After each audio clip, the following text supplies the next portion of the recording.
And let's get down there. Heidi, tell me, is there a sense of relief this morning from what people have learned? This was the biggest manhunt in America. I'm reminded back to the Son of Sam situation where people were dancing in the streets in New York City after that summer the citizens were kept paralyzed. I'm not saying that's happening now, but there's got to be a sense of relief maybe that this guy now isn't going to be able to hurt anybody else.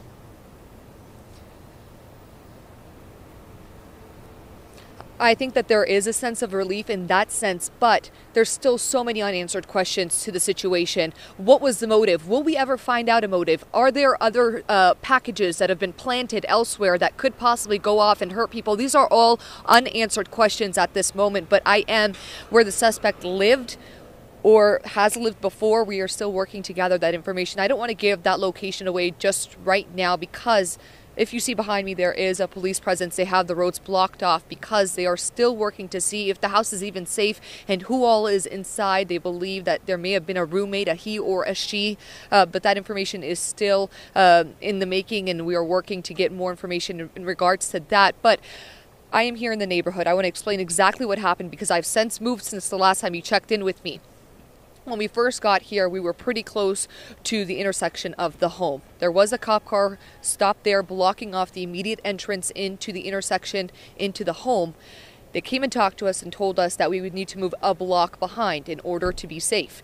We understood, we moved, we complied, and then DPS troopers, another trooper, did come to us and tell us we need to move yet again because they just don't know exactly what's going on in and around the house and if these neighbors are even safe at this moment. So we did move again, and we moved a bit further to where we couldn't even see the house anymore. It was not visible to us. But what we can tell you right now, we've moved a little bit closer to where we can at least see the cop cars that have blocked off the road. They told us that they will work to give us more information as regards to exactly what's happening and what will happen moving forward in this neighborhood. Will the SWAT be coming out here? Will they raid the house? What are all these unanswered questions? And they'll try and give us all the information that they can. But what they did tell us is that officers, they have their hands tied. I mean, they're very busy at the scene that you've been saying. You see the traffic concerns that are happening on I-35 with that closure and the detours. So the cops, they are all over the place really trying to assist in that situation. Not too far from here. I can tell you it is not too far from here, but they are working to figure all of that out first before coming here and updating us,